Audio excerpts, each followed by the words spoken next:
Alhamdulillahi Rabbil Alamin alladzi bi ni'matil iman wal Islam asyhadu an la ilaha illallah wahdahu la syarika lah wa asyhadu anna sayyidana wa nabiyyana Muhammadan abduhu wa rasuluhu la nabiyya ba'dah. Allahumma shalli wa sallim ala sayyidina Muhammad ibn Abdillah wa ala alihi wa ashabihi wa man tabi'ahu wa wala wa ba'du. Qala Allah Ta'ala fi kitabihil karim afaman kana mu'minan kaman kana fasiqa la yastawun. Sadaqallahul azim. Yang maksudku yang sama-sama dimuliakan oleh Allah Subhanahu wa taala, hamda wa syukur. Kembali kita diberikan Allah satu nikmat, kita bisa melaksanakan ibadah salat subuh secara berjamaah dibarengi dengan as-sajadah, ya, yaitu sujud tilawah. Dalam Al-Quran ada tempat, yaitu ada 15 tempat untuk kita bersujud di hadapan Allah Subhanahu wa taala dalam kondisi yang tertentu. Dan seperti apa yang dilaksanakan tadi di surah yang ke-33 itu surah Sajadah. Di situ dikatakan bahwa ketika di malam itu kita sempat membaca sajadah wajhiyya alladzi khalaqahu wa sawwarahu wa sabqa sam'ahu wa basarahu li haulihi wa quwwatihi fatabarakallahu ahsanul khaliqin. Ini jamaah dimuliakan Allah dalam asbabun nuzul daripada surah yang ke-33 surah Sajadah ini sangat dimuliakan oleh Allah. Ya, baginda Rasul SAW tidak pernah terlepas ya untuk membaca daripada surat tersebut ini. Hadirin jamaah subuh yang dimuliakan Allah, tentu salawat dan salam senantiasa kita sampaikan keharibaan junjungan kita Rasulullah Muhammad sallallahu alaihi wasallam. Mohon ditindaklanjuti pembahasan kita tadi malam tentang persoalan zakat. Jadi zakat ini ada dua, yaitu zakat mal dan zakat fitrah. Tadi malam kita sudah singgung yaitu tentang pemahaman zakat fitrah. Maka di subuh yang sangat berbahagia ini kita akan sentil sedikit yaitu tentang persoalan zakat mal. Ya, zakat mal ini sangat dipentingkan ya oleh umat Islam yang berkemampuan. Bahkan namanya mal itu dalam Al-Quran di surah As-Suara di ayat di surah yang ke-26 ayat yang ke-88 itu sebenarnya menjadi musuh bagi kita. Ya, jangankan mal, anak kita sendiri menjadi musuh. Ya, dalam Al-Quran katakan yauma la yanfa'u mal, sesungguhnya hartamu itu tidak akan bisa bermanfaat, wala banun, keturunanmu, illa man atallaha biqalbin salim, kecuali orang yang menyerahkan dirinya kepada Allah Subhanahu wa taala. Nah, bagaimana hukum daripada pelaksanaan mal atau zakat mal? Zakat mal itu ya dihitung haulnya. Apa itu haul? Dari titik nol kembali ke titik nol. Itu namanya haul. 1 tahun. Haul namanya. Ya. Jadi kalau ada orang yang meninggal biasanya ada undangan itu, undangan haul berarti sudah 1 tahun yang dimuliakan. Itu haulnya itu. Ya. Nah, berbicara masalah zakat mal, ya tentu macam-macam. Zakat mal ya dari zakat profesi itu zakat mal juga, dari zakat perniagaan itu juga zakat mal. Ya, tadi semua dikumpulkan. Zakat uang kita itu zakat mal.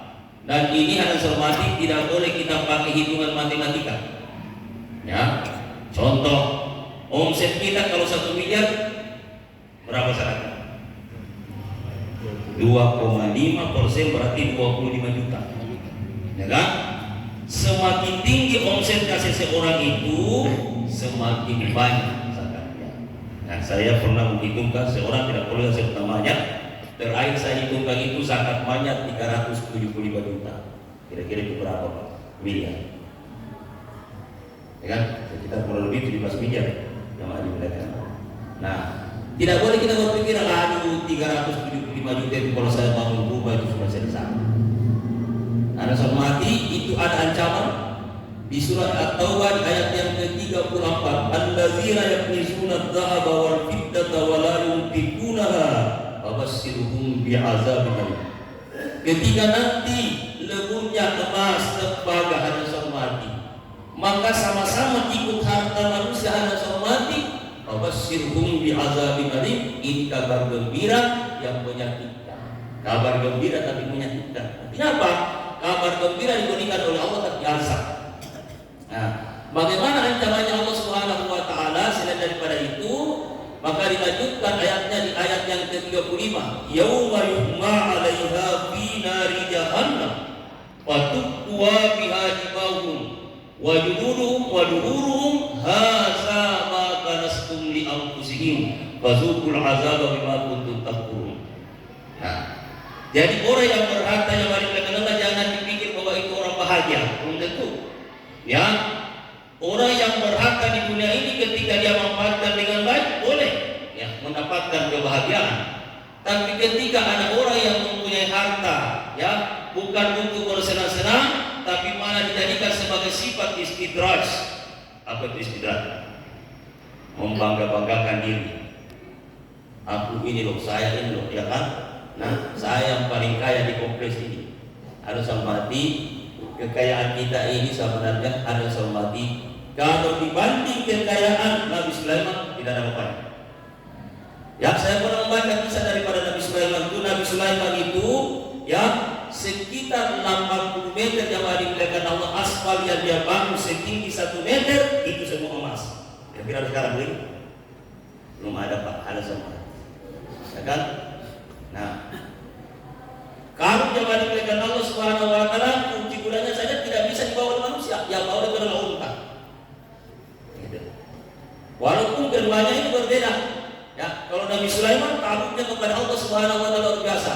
Ya, sampai ada doa daripada Nabi Sulaiman, mau dibaca silakan.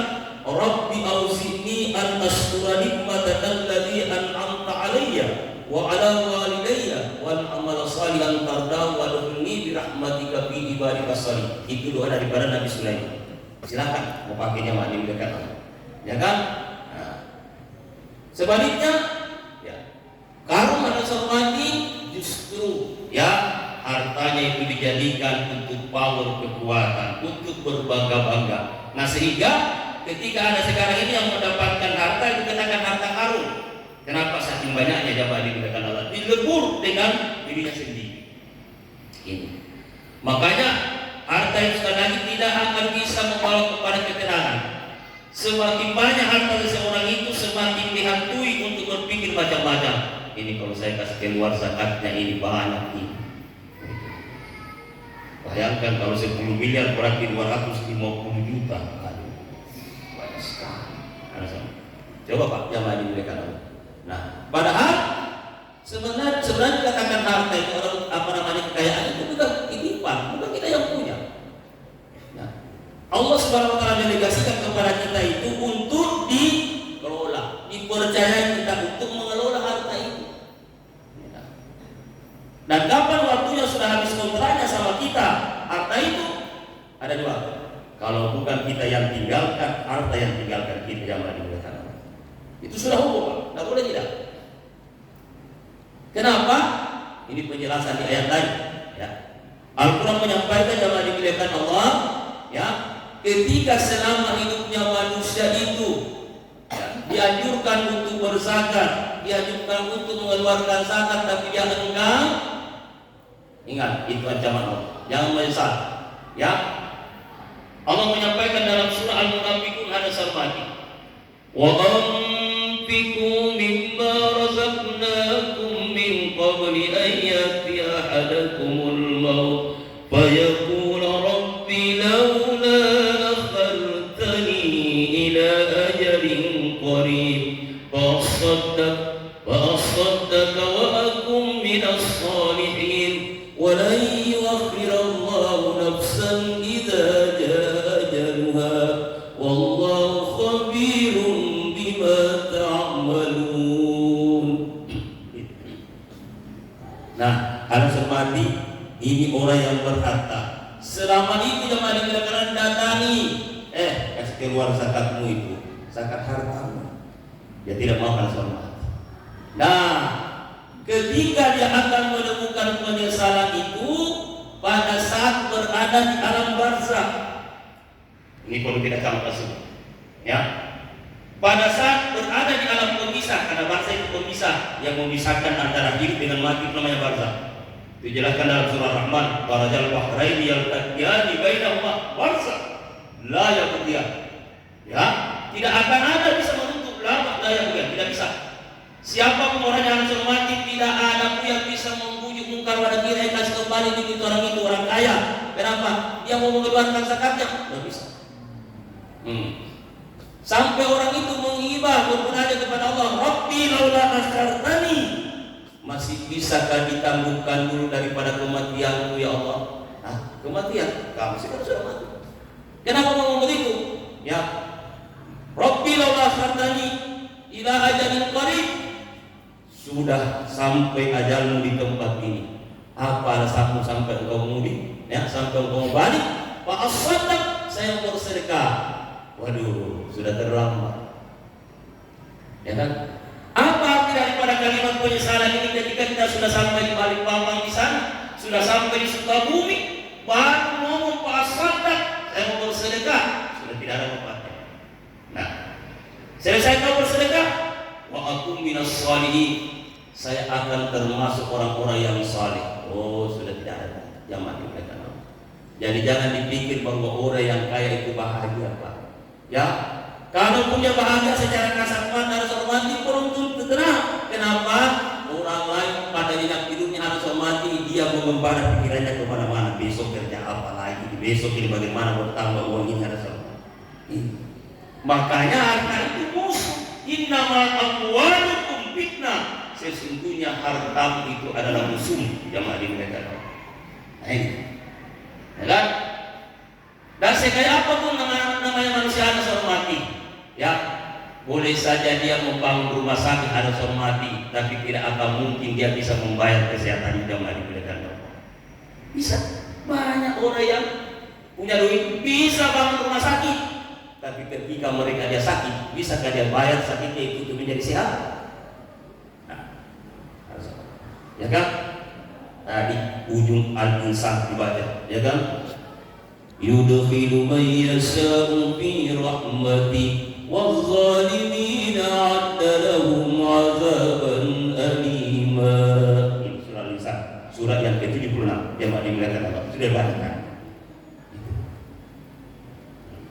Apa kata Allah Subhanahu wa taala? Yudkhilu man yasha'u fi rahmati, apa yang kuhendaki itu aku akan berikan rahmat. Makanya itu di bawah itu. Ya, kalau ada imam yang membaca yudkhilu man yasha'u fi rahmatihi wadh-dhalimina 'adda lahum 'adzaban alima.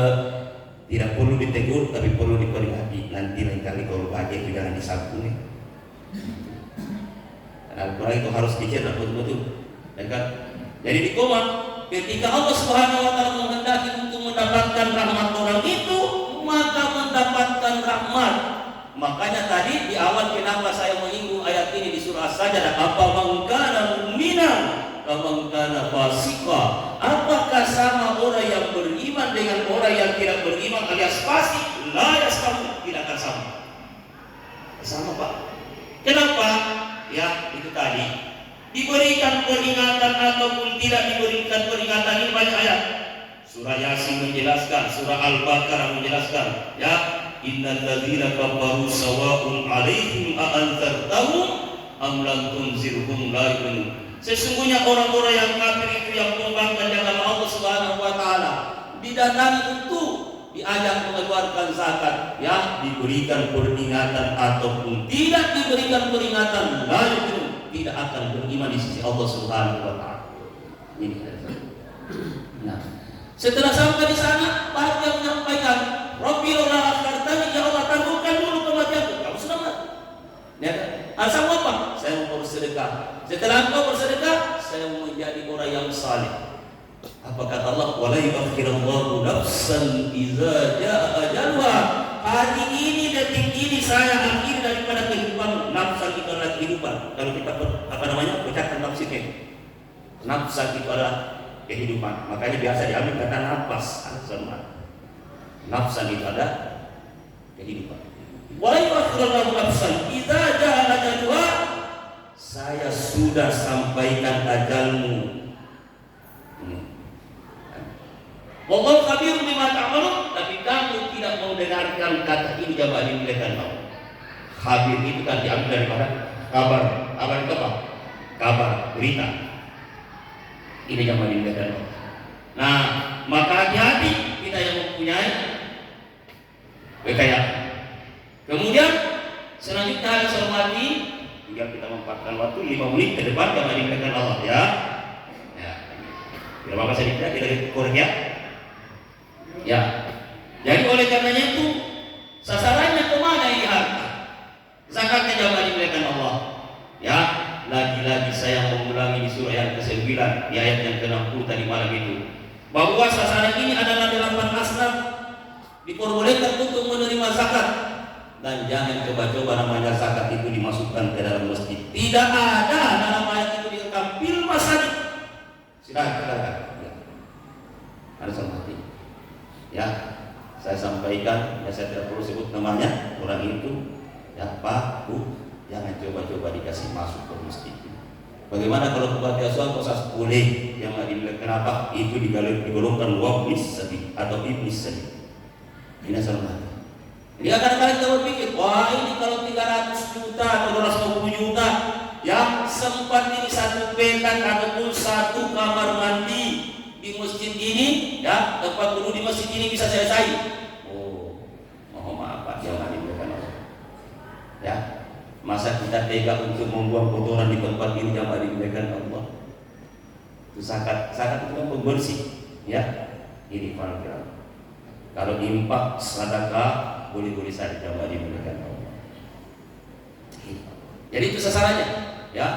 Kenapa? Nanti di yaumil mahsyar yang dimuliakan Allah Subhanahu wa taala. Nah, ini ancamannya Allah. Ini kita hafal mati ayatnya ini. Ara'aital ladzi yukazzibu biddin. Tahukah kamu orang-orang yang mendustakan agama? Siapa mereka itu? Bukan orang lain. Mohon maaf, kita semua ini Islam mendustakan. Kenapa sampai dikategorikan mendustakan agama? Fadzalika allazi yad'ul yatim. Mereka itu menghardik atau membiarkan anak yatim. Wala yahuddu ala ta'amil miskin, dan dia membiarkan terlunta-lunta namanya orang miskin itu. Ya. Masa kita rela menarik-narik di atas penderitaan orang lain? Tidak mungkin jamaah dimuliakan Allah. Maka inilah tujuan akhir daripada pelaksanaan ibadah bulan suci Ramadan, adanya zakat untuk mendekatkan diri antara si kaya dengan si miskin, diikat satu kepekaan sosial jamaah dimuliakan Allah. Itu. Nah, tetangga kita tidak makan harus mati, ataupun dia makan tapi dia tidak biasanya dia makan daging, jamaah dimuliakan Allah. Serahkan. Ini keluarga. Ya kan? Maka sebagai kesimpulan daripada pembahasan zakat kita jamaah dimuliakan Allah, ya biar kita melaksanakan ibadah puasa di bulan suci Ramadan ini tidak akan kita dapat. Ya, saya korek kembali hadisnya tadi malam, shaumul abdu adalah ma bainas samai wal ard hatta yu'addiyah zakatul fitrah. Ya, penjelasan sebenarnya di zakatul fitrah, tapi kalau kita melihat hadis lain jamaah dimuliakan Allah di Tamil Qulub, ya zakat apa saja jamaah dimuliakan Allah Subhanahu wa taala ila merupakan safety penghalang daripada pelaksanaan ibadah puasa kita sepanjang kita tidak menunaikan daripada zakat tersebut. Maka dengan demikian, ya saya harapkan kepada jamaah laksanakan yang saya hormati, mari kita berbagi rasa kepada orang-orang yang kurang mampu di sekitar kita harus hormati, karena itulah salah satu daripada kendala kita harus hormati. Bahkan baginda Rasul sallallahu alaihi wasallam sebagai ikatan silaturahmi antara kita, antara si kaya dengan si miskin jamaah dimuliakan Allah Subhanahu wa taala, persoalannya kita harus bujuk dengan zakat, kita harus hormati. Yang tadinya orang malas ke masjid harus hormati, ya, karena dia dekat di masjid. Alasannya apa? Saya mau ke masjid kosas tapi saya tidak punya pakaian, ya. Saya pakaian saya ini cuma camping, tidak layak lagi saya pakai, maka harus hormati. Ya, kalau perlu jemaah dimuliakan Allah Subhanahu wa taala, selain daripada zakat, maaf saya perlu sedikit. Ya, kasih masjid boleh jemaah dimuliakan Allah Subhanahu wa taala. Itu. Kenapa dulu ya di zaman baginda Rasul sallallahu alaihi wasallam itu ada dikatakan Baitul Mal. Rumah harta jemaah dimuliakan Allah yang dipusatkan di masjid. Ya, maka dengan demikian jemaah subuh yang berbahagia, ya di Jumat yang ketiga sebagaimana apa yang disampaikan tadi oleh pengantar acara jemaah dimuliakan Allah, mudah-mudahan insyaallah kita semua yang hadir diberkati oleh Allah Subhanahu wa taala, diberikan kelapangan rezeki oleh Allah Subhanahu wa taala, karena dari subuh ini kita kembali beraktivitas. Apa doanya Pak? Ya, ada sebenarnya doa itu kalau kita beraktivitas. Ya, subhana man khalaqani wa lam yansani minar rizqi. Ini barangkali ya pernah disampaikan kembali. Subhana man khalaqani wa lam yansani minal rizqi. Maha suci Engkau ya Allah, dan jangan aku dilupakan atas rezeki. Bismillahirrahmanirrahim. Tawakkaltu 'ala Allah, la haula wala quwwata illa billah. Ini dalam surat Taubah dikatakan, fa iza azamta fatawakkal 'ala Allah, innallaha yuhibbul mutawakkilin. Demikian yang dapat kami sampaikan, dan mari kita sama-sama berdoa kepada Allah Subhanahu wa taala. Semoga kehadiran kita ini termasuk orang-orang yang diridai oleh Allah Subhanahu wa taala. Bahkan di sana kita akan mendapatkan undangan yang sangat mesra. Ya ayyatuhan nafsul mutmainnah, irji ila rabbiki radiyatan mardiyah wadkhuli fi ibadi wadkhuli jannati. Ada hazihi niyah wa ila hadratin Nabi Mustafa